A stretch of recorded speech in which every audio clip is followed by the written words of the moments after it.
Je sors de 3 jours off. J'ai fêté mes 41 ans avec ma famille et maintenant, il est temps de faire le bilan. Regardez ce qui s'est passé en 2025 et surtout voir ce qui m'attend pour 2026. Cette vidéo n'est ni un top, ni une excuse, ni un coup de mou. C'est un atelier ouvert.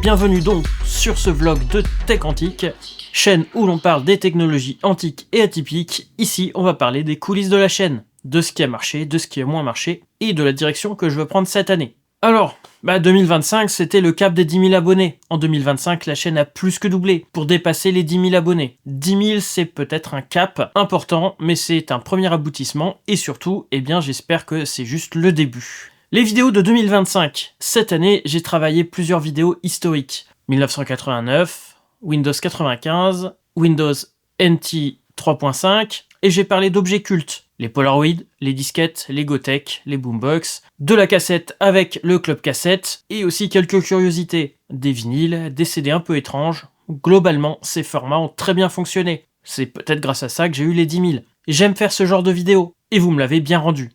Il y a quand même eu des exceptions. L'histoire du Polaroid, par exemple, il y a eu très peu de vues, je trouve, par rapport au temps que j'y ai passé. Mais les retours sont incroyablement positifs. Donc si vous ne l'avez pas vu, vous pouvez passer la voir et dites-moi ce qui vous a manqué. Ça me permettra de faire mieux la prochaine fois. Les vidéos sur les Mavica ont aussi moins marché, alors que c'est quelque chose qu'on m'avait demandé depuis longtemps.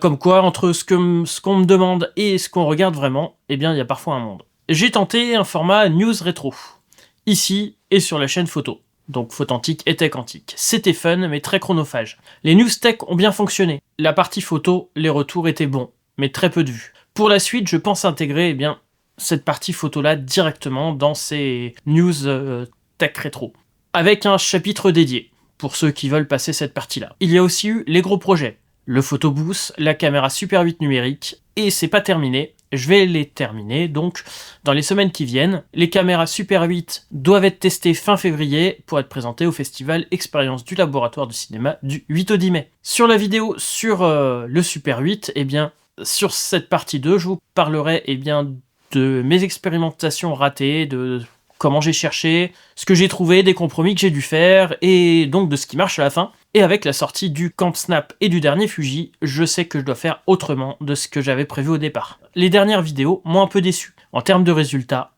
je m'y attendais pour les filtres, moins pour le Boombox We Are Rewind, et moins pour le 6 mm fisheye qui permet de voir derrière soi. Mais bon, le contexte joue, c'était début janvier, après les fêtes, il y a eu de la neige, du verglas, vous étiez peut-être occupé à autre chose à ce moment-là. Et moi, dans mon bureau mal chauffé, j'essayais de travailler au mieux que je peux dans des conditions qui n'étaient pas optimales. Il y a aussi eu le cas de la LP100, qui aurait dû sortir entre les filtres et le 7 Artisan 6 mm. Bon, il y a des avions qui tournent non-stop si quelqu'un a un lance-roquette. J'avais accepté une collaboration avec un angle décalé. Une question simple, est-ce qu'un streamer de musique moderne peut avoir sa place dans un environnement rétro comme le mien? Au moment de publier, ça n'a pas plu. On m'a demandé d'arrêter tout et ça m'a franchement mis un coup au moral. J'étais prêt à faire une collaboration, pas une publicité de 10 minutes, pas un unboxing et certainement pas gratuitement. Surtout qu'on m'a demandé de le faire en une semaine. C'est pas le but de la chaîne, donc la vidéo est là, elle est faite. Elle est en non répertorié, il y a 30 heures de boulot dessus qui n'ont servi à rien, à moins que j'arrive à le reprendre en quelques heures pour convenir aux deux parties. Je vous avais promis les coulisses. Alors, on va voir comment se fabrique une vidéo tech antique, en tout cas comment elle s'est fabriquée en 2025. Puisque début 2025, j'ai changé une grande partie de mon process. Aujourd'hui, je commence par une recherche, une idée, souvent Wikipédia, et puis ensuite je cherche sur les revues d'époque, des livres, je vérifie aussi ce que je crois déjà savoir, je regarde sur le bon coin les objets liés au sujet, parfois si le budget le permet, un colis arrive un peu trop facilement dans le salon, et puis il y a la phase donc d'écriture et de montage. J'écris une première ébauche, souvent c'est un mélange de phrases et de prises de notes, avec un peu d'humour, tout est mélangé. Je donne ça à manger à Claude ou ChatGPT pour restructurer le tout. Une fois qu'il me donne une V2, je la réécris pour que ça me ressemble vraiment. J'essaye de faire de mon mieux pour garder mon authenticité, mais ça me permet de corriger mes répétitions et ma pensée en arborescence, ce qui fait que ça peut aller dans tous les sens.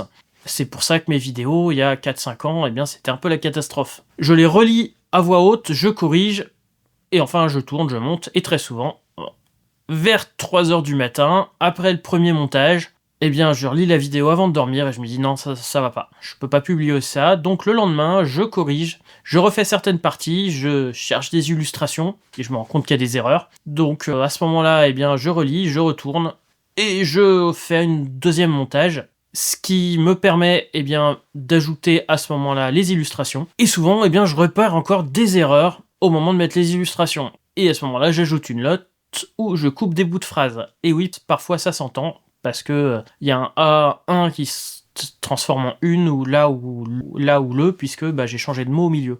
Et donc, désolé pour ça. D'ailleurs, petite précision, en plus des erreurs que je fais à ce moment-là, eh bien, je sais que certains le savent déjà, j'ai un trouble autistique avec justement ce qu'on appelle les troubles liés, donc des troubles de la prosodie, et j'ai aussi un bégaiement.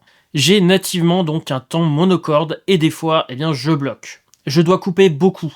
J'ai plein de trucs à corriger et parfois je devrais tourner une 3e ou une 4e fois pour que le ton corresponde, pour que ce soit propre, mais pour qu'une vidéo sorte, eh bien, je dois faire des concessions. Sinon, voilà, ça serait bon la 10e ou 15e fois. Et c'est sûr que j'aimerais que chaque vidéo soit parfaite, mais j'essaie aussi d'être bien un peu plus régulier dans la publication. J'ai un prompteur car j'ai essayé d'apprendre par cœur mon texte dans les premières vidéos, mais elles étaient ponctuées de E et de bégaiement. Et je devais faire quasiment un cut à chaque mot. Vous pouvez aller les regarder, hein. J'en ai mis en privé que très peu par rapport à tout ce que j'ai publié. Mais le prompteur est petit, et j'ai souvent du mal à le lire, avec ma myopie importante. Donc bon, une fois que c'est bon, j'ai fait la vidéo, souvent je upload directement avec DaVinci. Alors, une fois la vidéo publiée, quand l'upload ne bug pas, puisque j'ai eu un ou deux soucis cette année, je m'occupe de la description et de la miniature. C'est toujours un questionnement pour moi, comment vous donner envie, sans mentir, sur le contenu. Je devrais y passer plus de temps, mais je dois dire que je peux pas encore me payer un MediaMaker, et au niveau de la communication, il faut définitivement que j'y passe plus de temps et que je partage mes vidéos à plus d'endroits différents. Alors je jongle pour créer une miniature entre création photo, Photoshop, intelligence artificielle, pareil pour la description, et souvent j'oublie de faire des partages autres que sur YouTube. Donc merci d'ailleurs à ceux qui font des partages sur Discord ou autres. Et il y a la partie matérielle. En 2025, j'ai finalement peu acheté pour la chaîne. Alors, j'ai quand même le nouvel éclairage, et j'ai aussi testé un Alpha 7S2, acheté l'été dernier, avec lequel j'ai pu faire 2 mariages, mais il est déjà reparti chez MPB, car j'avais des erreurs système non-stop et une autonomie catastrophique, 8 minutes en vidéo.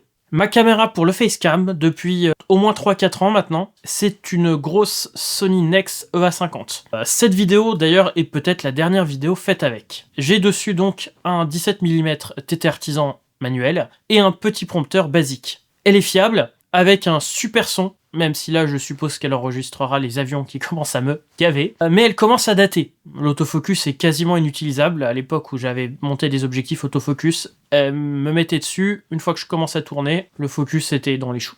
Et surtout, elle prend une place folle sur le bureau. Et pour les illustrations, je prends un peu ce qui me tombe sous la main, et le problème c'est que j'ai beaucoup trop de matériel. Même si j'aime ça, avoir le choix et m'amuser avec tous mes vieux trucs. Et il va falloir malheureusement rationaliser. On me l'a dit en formation, et je l'ai peut-être commencé à le comprendre quelques mois plus tard. J'ai trop de choix, trop de matériel qui fonctionne un peu trop quand il veut, et très souvent il ne veut pas. J'ai trop d'images différentes, et au final je ne maîtrise plus rien parfaitement, je perds beaucoup de temps.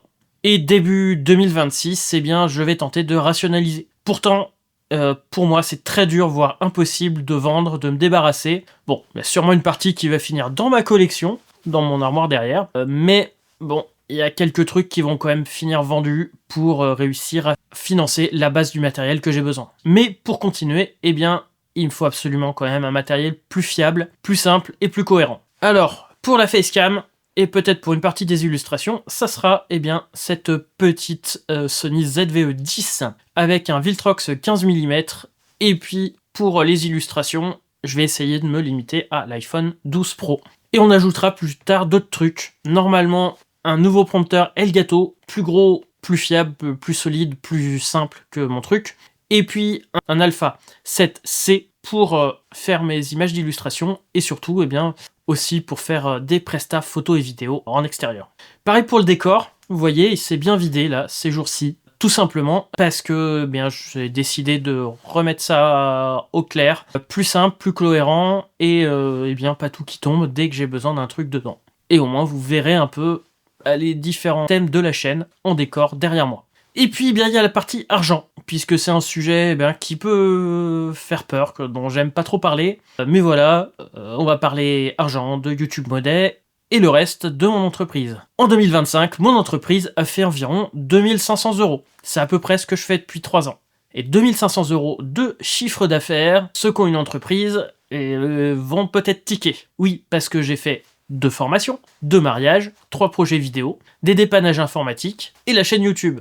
Et là, je me rends compte que, une fois qu'on fait le total, mes tarifs sont beaucoup trop bas. Je m'épuise, je perds de l'argent sur certains trucs, et je peux pas renouveler mon matériel. C'est embêtant pour bosser. Et en photo, et en vidéo pro. Un appareil photo qui plante, c'est pas juste gênant comme pour faire de la photo de famille. C'est pas professionnel, et ça peut même être une faute très grave au milieu d'une prestation. Je n'ai vraiment plus le choix que d'investir. Donc, les objectifs pour 2026, en plus de moins perdre de temps avec le matos, mes objectifs sont simples. Une prestation correctement payée par mois, 2 à 3 vidéos YouTube par mois, pas plus mais mieux. Et si les prix sont un peu trop négociés, je refuserai cette fois-ci, et vous aurez une vidéo bonus à la place. Même si dire non, ça va être un gros progrès pour moi d'arriver à le faire.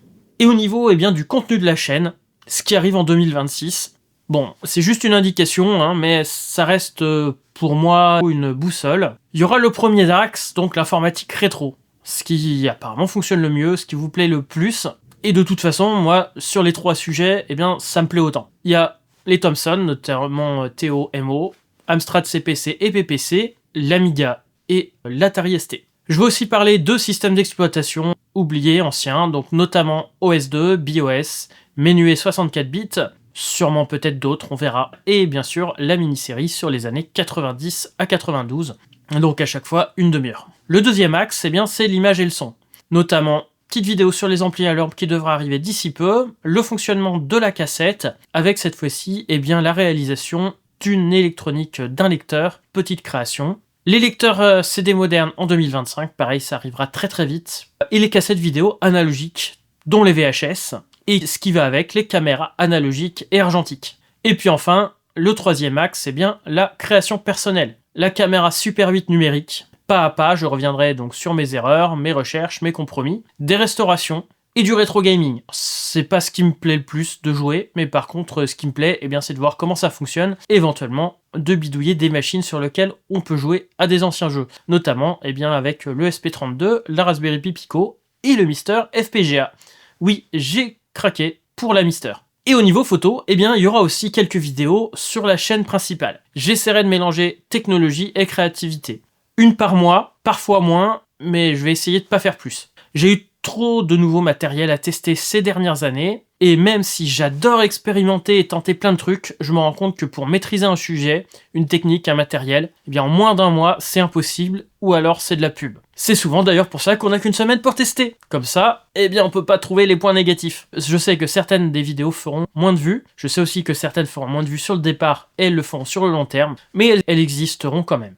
La chaîne secondaire, c'était une bonne idée sur le papier, mais en fait, ça me donne beaucoup trop de travail, et personne ne voit les vidéos. Je ferai peut-être des vidéos bonus dessus, mais les grosses vidéos reviendront ici. J'aime bien faire des vidéos, mais travailler 20-30 heures pour une vidéo qui fait 5-10 vues, c'est franchement dur pour le moral. Et puis, dernier sujet, le nom Photantic qui risque de disparaître, tout simplement parce que j'ai fait ce choix il y a 11 ans maintenant, et ce choix, je l'ai fait en faisant une recherche sur internet, et malheureusement, la recherche avait sûrement pas très bien faite, puisqu'il y a une boutique qui s'appelle Photantic en Lorraine, qui existe depuis au moins 40 ans, alors je vais éviter de me fâcher avec eux, et donc Photantic va sauter, et ça sera Tecantic. Alors, on continue ou pas ?